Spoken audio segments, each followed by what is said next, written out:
I'm hiding in my car, parked 3 blocks from my own goddamn house, hands shaking so bad I can barely type this. I never thought I'd be this person, posting on a throwaway account, spilling my guts to strangers. I'm Caleb, 45, married to Sarah for 15 years, together for 20. We built a life, a future, or so I thought. Just an hour ago, my wife asked me for a hall pass to sleep with another man. Okay, so I'm sitting here trying to process, trying to make sense of what just happened. My gut is just a knot of acid. This didn't just come out of nowhere, not really. Looking back, there were these little things, these weird little red flags I probably just dismissed. It started a few months ago, maybe 4 or 5. Sarah started asking these really odd, specific questions about my past partners. Not in a jealous way, more like an investigator. She wanted to know intimate details about my college girlfriends, about fantasies I'd had, things we'd never talked about in 20 years. IDK, it was kind of unsettling, like she was cataloging something. At the time, I just figured she was feeling a little insecure, maybe trying to spice things up. So I played along, NGL. But now it feels different. It feels like research. Then came Ethan, new guy at her work, younger, maybe late 20s, fresh out of some fancy business school. Sarah started traveling a lot more for work, training, conferences, always with Ethan. At first, she'd talk about him like a peer, a mentee almost. Ethan's really sharp, Caleb, or Ethan helped me with this presentation. Slowly it shifted. She'd spend longer hours, come home later. He was always Ethan. Our big thing, our shared dream, was renovating an old RV. We'd bought it last year, gutted it, and had plans to travel cross-country. It was our project. But lately her enthusiasm just died. Every weekend she'd have an excuse. Too tired, too much work. Ethan and I have a deadline. I kept pushing. Babe, the RV needs us. But it was like talking to a wall. She'd just shrug, scroll on her phone. The real mindfuck came last week. She'd been on one of those business trips with Ethan for 3 days. Came home late, smelling like, not him, not really, but certainly not our house. She walked in, threw her bag down, and before I could even say hello properly, she was all over me, super aroused, like intensely, passionately aroused. It was wild. In NGL, I was shocked, but also for a split second kind of thrilled. We hadn't been that spontaneous, that raw in years. I remember thinking, wow, she really missed me. Now the thought makes my stomach churn. I feel sick, because now I know why. Today, after a weekend of her being distant, glued to her phone, I finally hit my breaking point. I decided I needed to talk to her. My gut was screaming. Something was off, deeply off. I planned this whole dinner, cooked her favorite meal, set the table. I sat her down, took a deep breath, and started. Sarah, we need to talk. I feel like something's wrong. You've been distant, the RV project, all the travel. Before I could even get it all out, she cut me off, just held up her hand. Wait, before you say anything, I actually need to talk to you too. And it's big. It's really good for me, actually. My heart just sank to my feet. Good for you? I heard my voice, low, shaky. Sarah, are you having an affair? I just blurted it out. It was all I could think about. She paused, looked at her plate, then back at me. Her expression was detached, almost clinical. No, I haven't screwed him, Caleb. Not like that. She used air quotes around screwed. That detail burned into my brain instantly. But I've been flirting. A lot. We've had dinners, long dinners, and I can't get him out of my system. He's different. My blood just ran cold. My hands clenched under the table. You're telling me you're not having an affair, but you're flirting, having long dinners, and can't get him out of your system? What the hell, Sarah? That's cheating. You're emotionally cheating at the very least. I could feel my voice rising, shaking. She held up her hands like she was calming a child. No, hear me out. I haven't done anything physical. Not technically, but I want to. I want to have a one-time physical experience with Ethan. The world just stopped. The air left my lungs. A what? I whispered, utterly bewildered. I want you to give me a hall pass, Caleb, she continued, her voice steady, unwavering. I need this, as proof of your love. I've thought about this, and I've made up my mind. I just need to get this out of my system. I slumped back in my chair, completely deflated. The tears just started to stream down my face, unbidden, unstoppable. This wasn't happening. This wasn't my wife. It's just sex, Caleb, she said, reaching across the table, trying to take my hand. I pulled it away. It doesn't mean I don't love you. It doesn't mean I'm leaving you. I need to experience this, just once, and then it'll be over and I can move on. You just need to show me that you love me enough to let me do this. It'll be a gift from you. A gift. She wanted me to give her a gift. A gift of my own damn humiliation and pain. My world just shattered. I can't even describe the feeling in that moment. It was like getting punched in the gut, then having the air knocked out of me, and then someone just kept kicking. I couldn't breathe. I couldn't even look at her. All I could do was get up from that goddamn dinner table and stumble out of the house. I ended up in the RV, our shared dream project, the one she'd basically abandoned. I just sat there in the dark, surrounded by tools and sawdust, feeling utterly numb. How could she even ask that? A gift of infidelity? To prove my love? It was so twisted, so manipulative. I knew Sarah. I knew her better than anyone. She had this one flaw, this incredible stubbornness. Once her mind was made up, that was it. There was no changing that. She'd always get what she wanted, no matter what. And right then, I saw it for the first time. Really saw it for what it was. This wasn't a request. It was a demand disguised as a plea. My phone buzzed. It was her. A barrage of text. Babe, please, don't be mad. I love you. This is hard for me too. I just need this one thing. Please, please reconsider. Our marriage means everything to me. More apologies, more affirmations of love, begging me to understand. I sat there for hours staring at the texts, replaying her words. I've made up my mind. The words echoed in my head. I was stuck. If we said no, would she leave? Would she do it anyway and hide it, destroying any trust we had left? Was this her only way to stay? The thought of losing her, losing our life, our future, it was unbearable. We had 20 years. 20 years. Finally, just before dawn, exhausted, emotionally drained, and genuinely terrified, I walked back into the house. She was awake, sitting on the couch, looking distraught. Caleb, please, she said, tears in her eyes. Please. I looked at her, and the desperation in her eyes, whether real or not, just broke me. Okay, I said, my voice hoarse. Okay, Sarah, but we need rules. Strict rules. She immediately perked up, a flicker of hope in her eyes. Anything, Caleb, anything you want. One time, that's it. No emotions involved, just physical. It has to be safe. No gifts exchanged. No romantic anything. And afterward, complete, total honesty. No secrets, no lies. We talk through everything.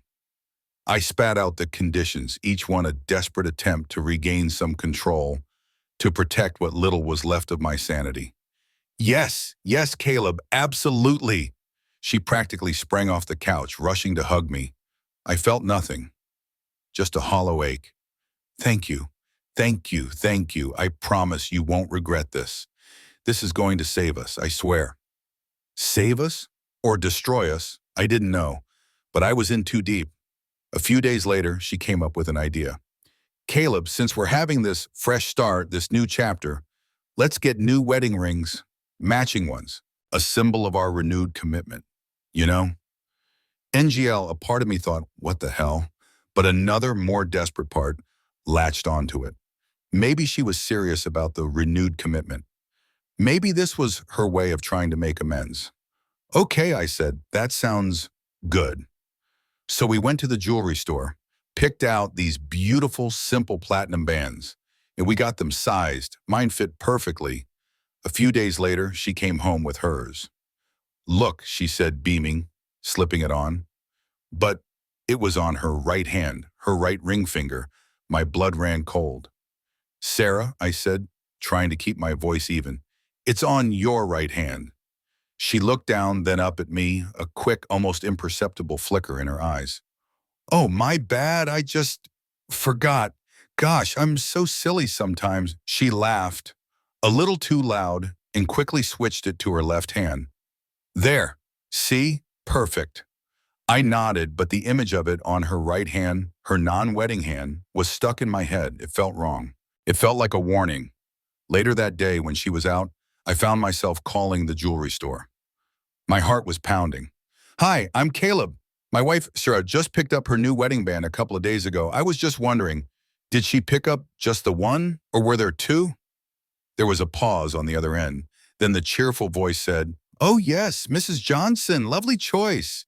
Yes, she actually purchased two of those bands. Identical ones. Said one was for herself and one was for a very close friend. A little gift, I believe. My stomach dropped out from under me. Two rings. Identical. A very close friend. My vision blurred. It hit me like a ton of bricks. The gift was for Ethan. A matching ring. A cold dread heavier than anything I'd felt before settled in my chest. This wasn't a hall pass. This was a whole new level of betrayal. When she got home, I confronted her, my voice barely a whisper. "Sarah, I called the jeweler. They said you bought two rings. Two identical rings." She froze. Her face went pale. "What? No, why would I do that?" She tried to stammer out. "They said you told them it was for a very close friend. A little gift." I stared at her, waiting. She wrung her hands. "Oh, oh, right. I remember now. I don't know why I did that.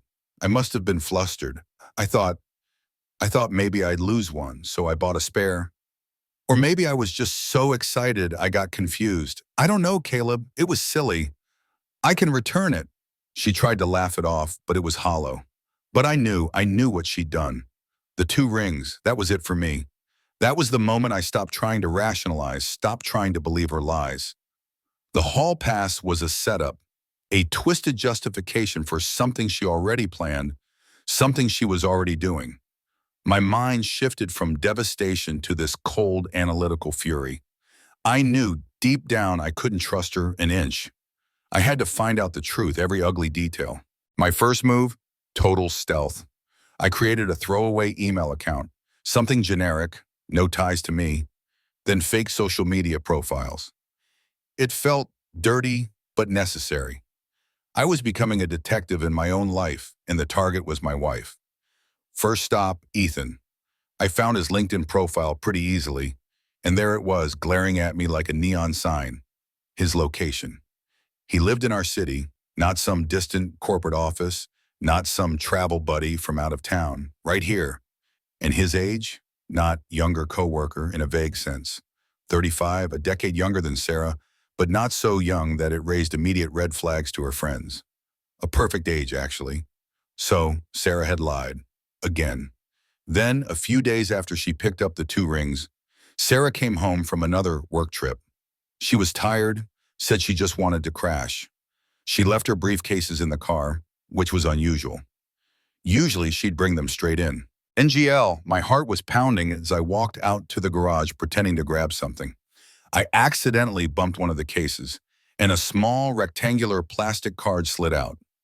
A hotel key card from a local hotel, not some airport Hilton, but a boutique place downtown.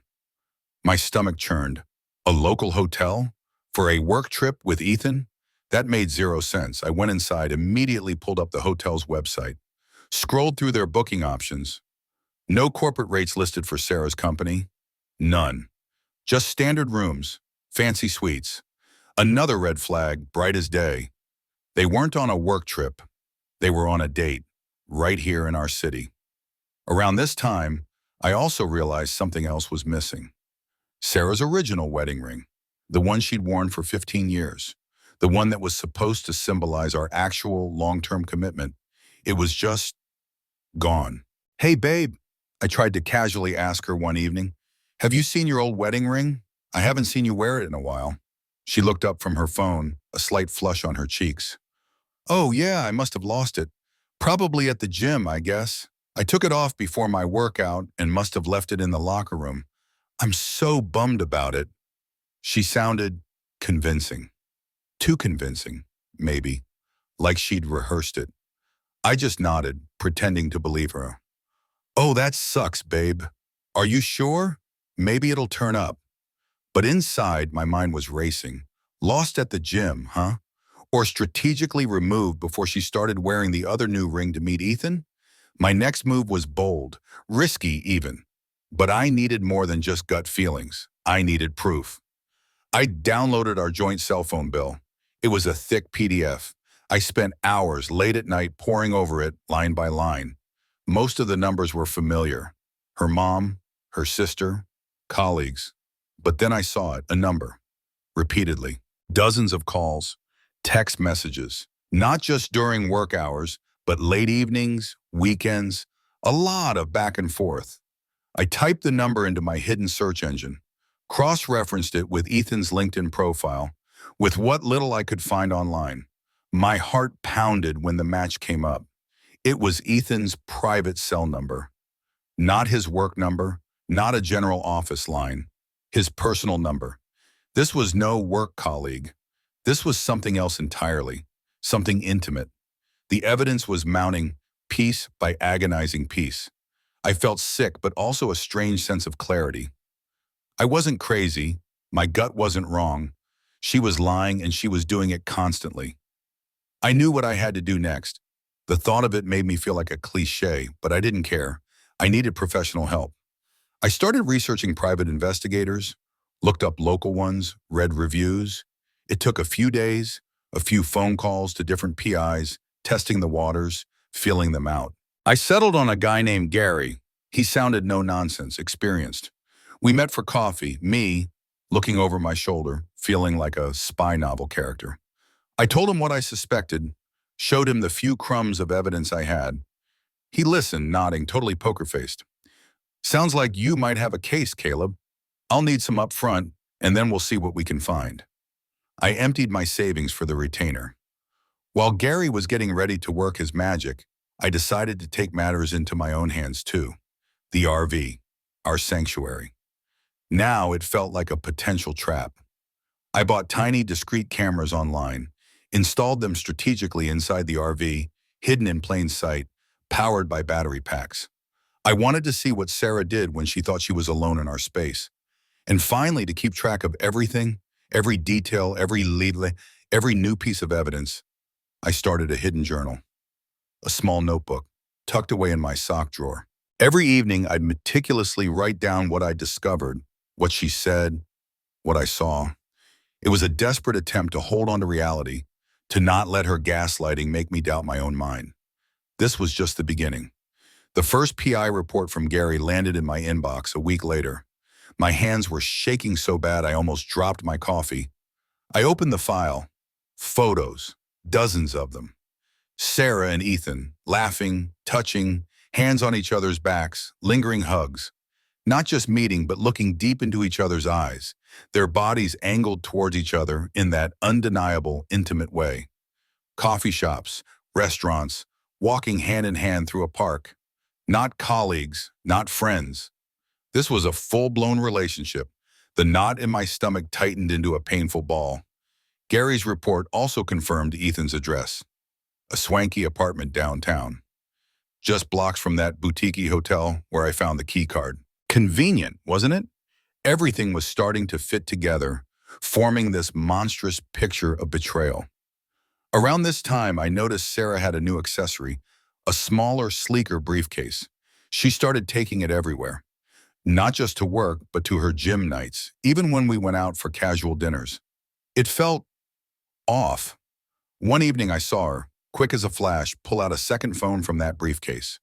A burner phone, basically. She was typing something furiously, then tucked it away before I could react. My heart hammered. A second phone. The depths of her deception were just staggering. I decided to double down. I bought a tiny voice recorder and, feeling like a spy in my own home, hid it in the RV. I wanted to catch more than just glimpses. I wanted her own words, her own explanations, if she dared to give any. The mail. Our shared mailbox. One day I saw an envelope with Sarah's name, but a different bank logo. Curiosity, or rather my desperate need for truth, got the better of me. I opened it. New bank account statements. My blood ran cold as I scanned the transactions. She'd been systematically siphoning off money from our joint savings, moving significant sums into this new private account. It wasn't just an affair, it was financial planning for a new life. Without me. This wasn't just getting it out of her system. This was an exit strategy. Then the spa gift card. I found it tucked away in her purse, carefully hidden under a pile of receipts. A $500 gift card to the most expensive spa in town. No logical reason for her to have it. Not from me, not for any birthday or anniversary. Who gave it to her? The answer was obvious, sickeningly so. The PI reports kept coming. Gary was good, too good almost. He detailed her one-time hall pass night. It wasn't just a quick hookup, was it? It was an overnight stay at that downtown hotel. Photos confirmed her entering and leaving the hotel with Ethan, at separate times, but clearly from the same room. The next morning she came home to me, acting like nothing happened, all innocent smiles and, "I missed you, babe." I managed to get my hands on that second phone of hers one night while she was showering. My fingers trembled as I unlocked it. She used a simple pattern, clearly thinking I'd never look. The messages. Oh God, the messages. Text after text between Sarah and Ethan. Pet names. "Missing you, my love." Counting down the days till our next night together. Plans, dreams, futures. It was all there. And the dates were the real gut punch. They confirmed my worst fear. Their affair had started months before she ever confessed to me and asked for that twisted hall pass. The confession wasn't an admission of guilt. It was a way to legitimize an already existing affair, to control the narrative. She didn't want a one-time physical experience. She was already in deep. She was just testing my boundaries, seeing how much I'd swallow. The final report from Gary for that week arrived. Sarah and Ethan were planning a getaway trip, a proper vacation, dates, flights, hotel booked. It wasn't just sneaking around anymore. This was a relationship, openly pursued, and I was just the clueless husband she was stringing along. My mind, once consumed by raw emotion, was now a cold, calculating machine. The evidence was irrefutable. Every lie, every deception, meticulously documented. This wasn't about saving a marriage anymore. This was about justice, about protecting myself. I needed to move fast. My next call wasn't to a PI, it was to an attorney. I needed to build a legal case, solid as rock. I was done being played. The days after finding out about the 2 rings and the burner phone were a blur of cold, calculated moves. My attorney, bless his pragmatic heart, told me to keep gathering. "Don't confront her, Caleb, not yet. Let her dig her own grave." It felt sickening, but I had to do it. Gary, my PI, called me first thing. "Caleb, that work trip Sarah and Ethan are taking, it's not a work trip. I've got flight and hotel confirmations. It's a full-on romantic getaway. No business, just pleasure." My blood ran cold, but a part of me just nodded. Of course it was. What else did I expect? Then the second ring. I was putting away laundry, just going through the motions, when my hand brushed something hard in Sarah's sock drawer, tucked deep inside a folded pair of socks. It was identical to the new platinum wedding band she was wearing. The same new ring. That's when it clicked, a horrifying realization. She hadn't bought a spare in case she lost it. She bought 3. One for me, one for herself, and one for Ethan. And this one was the replacement for the one she had given him, so she could keep up the facade with me while he wore their matching band. The level of premeditation, the sheer audacity, made my vision blur with anger. Later that week, Sarah comes up to me, all smiles. "Hey babe, good news. My work trip with Ethan just got extended. One more day. We're making such great progress on this project. The company wants us to stay and wrap it up." She said it so casually, like it was a bonus for our family. My blood was boiling, but I kept my face neutral. "Oh, really? That's interesting. Good for you guys." The second she left for her extended trip, I was on the phone. Not to Gary this time, but to her company's HR department. I used a pretext, something about a billing query related to her travel. I spoke to a very polite woman who confirmed that Sarah's extended stay was completely off the books. No authorization, no company funds. And then I casually asked about their policy on employees engaging in personal relationships, especially while traveling. The HR rep was clear. Strictly forbidden, Caleb. It's grounds for immediate termination. So another lie, another massive one. She wasn't just cheating, she was risking her career, our financial stability, for this. I was done playing nice. Before she left, I'd managed to plant a discreet GPS tracker in her car. I even managed to slip one into her suitcase, tucked into the lining. I wanted to know exactly where she was every second. The RV cameras. They were my eyes and ears at home. One night, while Sarah thought she was alone, preparing for her trip, the camera caught her. On her second phone. Her voice was soft, laced with an emotion I hadn't heard directed at me in years. I miss you so much, baby. Can't wait to be with you. I love you.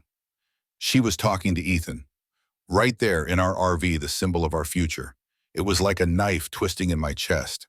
I cross-referenced the GPS data with her schedule. Her gym visits? More often than not, the tracker showed her car parked outside Ethan's downtown apartment building. Not a gym, not a client meeting. His place. Every single lie she'd told, unraveling before my eyes. On the night before her extended trip, I managed to get into her second phone again. The messages, NGL, it was worse than I thought. Screenshots, hundreds of them. Texts, emails, plans to transfer more money, discussions about leaving me, real estate listings for apartments in a different neighborhood. She was planning to move out. She was building a whole new life. With him. Gary sent the latest batch of photos from their extended trip, holding hands, kissing on a beach, intimate dinners, laughing like a couple deeply in love. The kind of love I thought we had. The kind of love I thought was real. My wife with another man. It was sickening. I spent days fueled by coffee and anger, building a timeline. Every lie, every date, every financial transaction, every incriminating photo, every text message, all meticulously documented. It was a dense, crushing narrative of betrayal. I printed it all out, organized it into binders. This wasn't just an affair. This was a calculated dismantling of my life. I had my attorney on speed dial. This package, this mountain of evidence was going to be my weapon. Stick around to the end to see how life's costly choices unfold. The days following my attorney's initial advice were a living hell. Sarah was still oblivious, still going through her motions, planning her extended work trip with Ethan. I was living a double life, a spy in my own home, playing the role of the loving, unsuspecting husband while meticulously planning her downfall. The emotional toll was immense. I felt numb, then rage, then despair, sometimes all at once. My attorney was sharp. We strategized the confrontation. It wouldn't be a messy, emotional yelling match. It would be calculated and legal. This goal, secure a favorable divorce settlement, protect my assets, and expose Sarah's actions to the right people. No holds barred. One of those right people was Sarah's company. I'd already confirmed she was violating their policies. I scheduled a discreet meeting with their HR and legal department, laying the groundwork for what was to come. I wasn't seeking revenge, not really, but consequences. In NGL, a part of me wanted her to face some repercussions for her reckless, selfish choices. I also drafted an email to Sarah's family. It detailed everything, the laches, the 2 rings at the end, Ethan, the financial siphoning, the emotional manipulation. It was brutal, raw, and full of proof, but my attorney advised holding off. Let's get the legal ball rolling first, Caleb. You can always send it later if you feel it's necessary. So it sat in my drafts, a loaded gun, waiting. The RV, our dream. It was now my escape pod. I started systematically moving essentials out of the house and into the RV. Clothes, personal documents, sentimental items, things Sarah wouldn't immediately miss. I cleaned it, fueled it, made sure it was ready to go at a moment's notice. It wasn't just a project anymore. It was my temporary sanctuary. I also bought a new throwaway phone, cheap, prepaid, completely untraceable to me. This would be my communication hub for the final stages, coordinating with Gary and my attorney, ensuring no digital footprints led back to me. To create an alibi, I planned a fake business trip for myself, booked a hotel out of state, bought a refundable flight ticket. I even left a generic itinerary on the fridge. Sarah bought it, of course. She was too wrapped up in her own deception to notice mine. This would give me the window I needed to execute the final steps without her immediate knowledge. I drafted goodbye emails, one for Sarah, one for Ethan. No emotional pleas, no desperate questions, just a cold, factual recounting of everything I knew, every piece of evidence, every lie, proof of her betrayal, proof of his complicity. These two would sit in drafts, waiting for the precise moment. All the evidence, the binders, the hard drives, the voice recordings, the PI reports, I made arrangements for them to be securely stored off-site, locked away, untouchable. I couldn't risk her finding them, destroying them, or trying to manipulate them. Gary delivered his final report. It was comprehensive, chilling. More photos, more dates, more confirmation of her deep, unwavering commitment to Ethan. He even had intel that they were talking about moving in together. Once things were finalized, it was over. Our marriage was a ghost. My attorney and I sat down and drafted the divorce petition. Adultery, yes, but also a strong focus on financial misconduct. Her siphoning of funds, her deliberate attempts to hide assets. It painted a very clear, very damning picture. The night before my fake business trip, I took my final belongings, a few sentimental items, my toothbrush, a change of clothes. I looked around the house, the home we built, the memories, real and now tainted. I felt nothing but a profound emptiness. Then, I walked out. I didn't look back. I stayed at a small, anonymous motel for the night, waiting. I spent hours coordinating with my attorney, nailing down the precise moment Sarah would be served. It had to be impactful. It had to be undeniable. And then, a final act. I pulled out my laptop, turned on the webcam, recorded a video message. For myself, maybe. For the future. Documenting my emotional state, my decision, my reasons. My voice was shaky, my eyes red-rimmed, but I spoke clearly, detailing the past months, the betrayal, the pain, a testament to what she had done. Finally, I made sure all digital evidence was backed up, triple-checked, and uploaded to secure cloud-based servers. No way she could delete it, no way she could deny it. The trap was set. The waiting game was almost over. The day of confrontation arrived. Sarah walked into our house, smiling, oblivious, from her extended work trip with Ethan. She probably expected me to be thrilled to see her, like the good, clueless husband. Instead, she walked into a room where my attorney, a process server, and I were waiting. The air was thick with tension. Her smile faltered when she saw the serious faces. "Caleb, what's going on?" My attorney stepped forward, impassive. "Sarah Johnson, you have been served." He handed her the thick envelope. Divorce papers. Her face went from confusion to shock, then quickly to anger. "What is this? Caleb, what the hell is this? Are you serious?" she shrieked, clutching the papers. "Yes, Sarah, I'm very serious," I said, my voice flat, devoid of emotion. "It's all in there. Adultery, financial misconduct, everything." She ripped open the envelope, scanned a few lines. Her eyes widened. "Adultery? What are you talking about? This is insane. You're making things up. You're gaslighting me." She turned to my attorney. "He's crazy. He's always been jealous." "Oh, I'm crazy, Sarah?" I picked up the first binder. "Let's take a look at the crazy then." I opened it to the photos, Gary's photos, her and Ethan, hand in hand, kissing on the beach, their intimate dinners. I slid them across the table. Her eyes darted from the photos to me, then back to the photos. She tried to laugh, a brittle, hysterical sound. "These are just friends, Caleb. Work colleagues. You're twisting things." "Are these work colleagues also sharing a hotel room for multiple nights?" I continued, my voice steady. "And are work colleagues sending each other texts like, 'Missing you, my love,' or 'Can't wait for our life together'?" I showed her the screenshots from her second phone, the color drained from her face. "And are work colleagues coordinating matching new wedding rings while you pretend to lose your original one?" I pulled out the original new ring, the one I found in her sock drawer. Because this one, Sarah, was meant to replace the one you gave him, the one he's wearing right now. She looked physically ill, but still she tried to deny. I, I don't know what you're talking about. These are doctored. Caleb, you're scaring me. That's when I played the voice recording, a short clip from the RV. Her voice, soft, loving, talking to Ethan. I love you, baby. I'm so tired of Caleb. Soon we'll be together, just us. The sound of her own voice, so intimate, so betraying, seemed to hit her harder than anything else. She collapsed into a chair, finally breaking down. Sobs racked her body. Okay, I had an affair, but it was just a mistake. I was confused. You were so distant, Caleb. She tried to shift the blame, even now. Distant? I scoffed. While you were siphoning thousands from our joint account into your private one? While you were planning your exit strategy? This wasn't a mistake, Sarah. This was planned, calculated.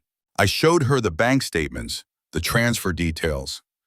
Later that day, it was Ethan's turn. He was at his apartment when the process server, accompanied by my PI and another attorney just to make it official, served him his papers. Ethan, thinking he was safe, probably just saw Sarah's name on them and thought it was a breakup note. When he realized he was being sued, his denial was immediate. What the hell is this? I don't know anything. That's when Gary stepped in, showing him the photos. Not just of him and Sarah, but photos of them both wearing the matching platinum bands. My wife and her lover, wearing our wedding rings. He showed him the text, the plans. Ethan's face went white. He realized he wasn't just Sarah's secret. He was now a legal target. Sarah? He screamed, probably calling her. What have you done? And then, just for good measure, I had my attorney play the recording over the phone to Ethan. Sarah's voice, planning to leave me for him. The sound of her own betrayal echoing in his ears. The public humiliation was complete. She wasn't just caught, she was utterly exposed. My attorney immediately moved to freeze Sarah's new bank account. No more asset transfers, no more hiding money. We also filed for a temporary restraining order, legally barring her from the marital home. She wouldn't be coming back. Not to our house. The process of reclaiming our shared assets and securing my financial future had officially begun. The web of deceit had finally unraveled, and she was caught in every strand. The days that followed serving Sarah the papers were a blur of legal action and the slow, brutal unraveling of her carefully constructed lies. My attorney was a pit bull, just what I needed. First, I personally delivered the full, unredacted package of evidence to Sarah's company HR and legal department. They took it incredibly seriously. Within 48 hours, I got word. Sarah was facing immediate disciplinary action, pending a full investigation. Given the explicit violation of their conduct and travel policies, especially with a subordinate, Ethan, termination was almost a certainty. NGL, it felt like a cold, hard victory, not just for me, but for anyone she might have tried to manipulate in the future. Ethan didn't escape either. His company, a competitor, also got a tip from a concerned citizen, my attorney being discreet. Turns out, he was also in violation of his own company's ethics clauses for involvement in a workplace affair, especially one that spilled over into client relationships and company travel resources. He faced his own professional reckoning. My lawyer wasted no time. He filed motions that detailed every single financial manipulation Sarah had pulled, every dollar siphoned. Given the adultery and financial misconduct, he was confident we could secure a significant portion of the marital assets for me. It wasn't just about fairness, it was about protecting myself from her deceit. And then, the leak. My attorney, with my agreement, carefully redacted some details of Sarah's infidelity, just enough to be damning, but not overtly libelous, and shared them with a few key people in her professional network. It wasn't direct slander, it was concern sharing about her recent professional challenges. The corporate world is small, especially in their industry. The story spread like wildfire. Sarah's reputation, once pristine, was utterly destroyed. Her phone probably blew up with calls, not of support, but of judgment. The freezing of her new account, preventing further asset transfers, was a huge relief. I finally felt a grip on our finances, preventing her from stealing more of what we'd built it together. My attorney also successfully blocked her from accessing any of our shared assets, leaving her scrambling, unable to continue her lavish lifestyle with Ethan. And the cherry on top, we requested alimony from Sarah. Not to her, from her, citing her blatant infidelity as the direct cause of the marital breakdown and the financial and emotional harm it caused me. It was a long shot in some states, but my lawyer was confident, given the depth of her deception and the financial maneuvers. The idea of her having to pay me was a grim satisfaction. I initiated the process of selling the marital home. That house, once a symbol of our love and future, was now just a shell, a monument to betrayal. I wanted it gone. I wanted a fresh start, untainted by her presence. Ethan wasn't exempt from the financial fallout. My lawyer pursued him for damages, citing his complicity in the affair, his knowledge of the marriage, and the financial and emotional distress he caused. He was going to pay too. Amidst all this legal warfare, my support system kicked in. My family, my closest friends, they rallied around me. My brother moved in with me for a few weeks in the RV just to be there. They listened, they brought food, they offered unwavering support. And Sarah's family? They were in shock. Her mother, devastated, called me tearful, apologizing for her daughter's actions. It was hard to hear, but it showed me that not everyone in her circle condoned her behavior. I focused on protecting my emotional well-being. Therapy sessions, long runs, reconnecting with hobbies I'd abandoned. I knew the divorce would be a brutal marathon, and I needed to be strong. Sarah tried to call, she tried to text. She even showed up at my new temporary apartment with flowers, begging to talk, to work things out. Each time I refused. No reconciliation, no negotiation outside of court. Not after what she'd done. My lawyer handled all communication. I was done with her lies, done with her manipulation. I was using the legal system, not for revenge but for justice, to enforce every possible moral and financial consequence for her betrayal. She made her bed, now she had to lie in it. The consequences for Sarah and Ethan were not just immediate, they were enduring.